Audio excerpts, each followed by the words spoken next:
This story is about the time that I picked up a hitchhiker and God changed her life. One day, my buddy woke me up to go on a business trip. And this business trip was, about 3 hours away. And it was when I was still living in Iowa. But it was in the middle of February. And Iowa, in the middle of February, is bone-chilling cold. It is freezing outside.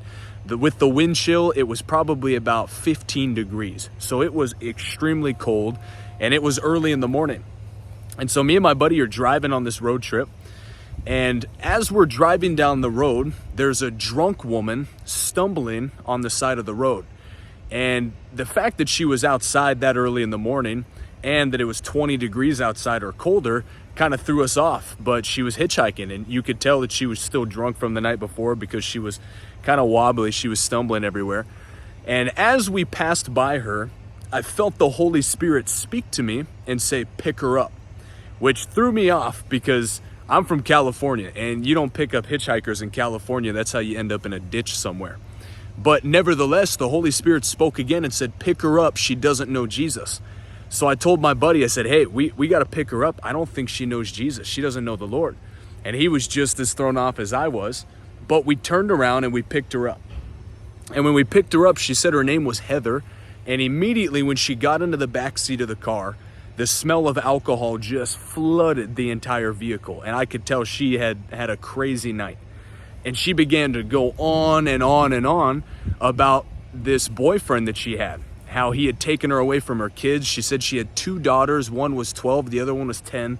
And they were both at home. They had been home for over 24 hours together now, and they didn't have any adult supervision. She didn't even know how they got home from the bus stop because this boyfriend apparently had taken her and wouldn't let her go get her kids.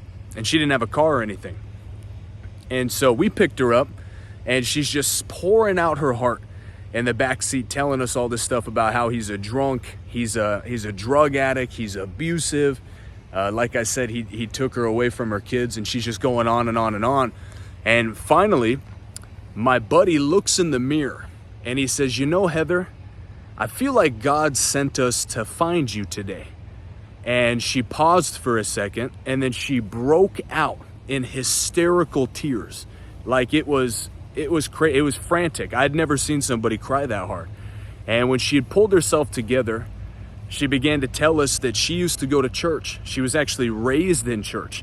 And she said that she met this boyfriend that she had right then in church, and that he actually convinced her and lied to her, said that he was a Christian and he really wasn't, and ended up pulling her out of church. She even said she used to help with Sunday school and all the little kids. And eventually her relationship with this guy ruined her relationship with God. And that's called a wolf in sheep's clothing. But she began to tell us about him and how she used to serve the Lord. But she said, "I got mad at God because I thought God was punishing me. So I haven't prayed to God in 3 years." But she said, "This morning I was at a restaurant with this boyfriend, and when he walked away from the table, I quickly prayed for the first time in 3 years.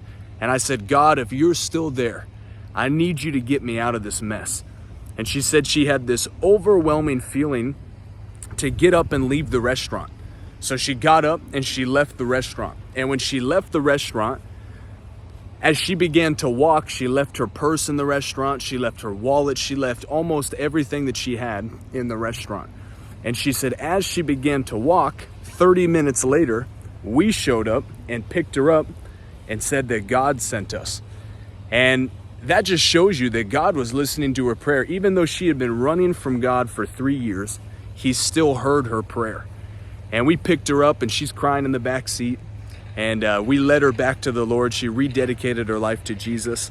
And what God did for her, God will do for you. So I wanted to tell you that story because it might feel like you've been running from God.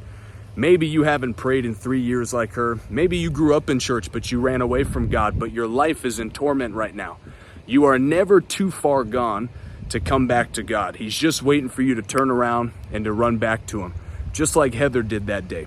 So I hope this encourages you. I want you to give this video a thumbs up, and I want you to share it with somebody that needs to know that God has not left you. He will not forsake you, and he's just waiting for you to come home. I love you. God bless you.